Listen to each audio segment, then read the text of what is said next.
Здравейте, приятели! Днес ще си говорим за този специален продукт, именно за органичните клматици водорасли. Това е храна за нервната система, ендокринната система, имунната система. Това е естествен антидепресант. Използва се при сърдити деца, при хиперактивни и разсеяни деца, при слаба концентрация, при нервни напрегнати хора. Хора, които използват повече умствената си енергия. Доказано е, че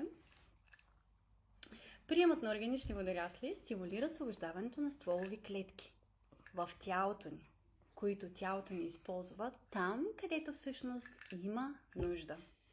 Във всеки един орган. Всички тези продукти са естествени и са супер храни, които подхранват телата ни на клетъчно ниво и само с малко количество се постига огромен резултат, без да се уврежда тялото ни. Как?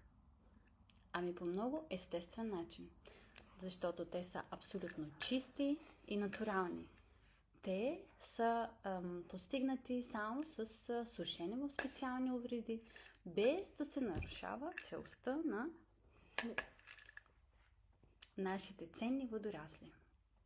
Благодарим ви! Да!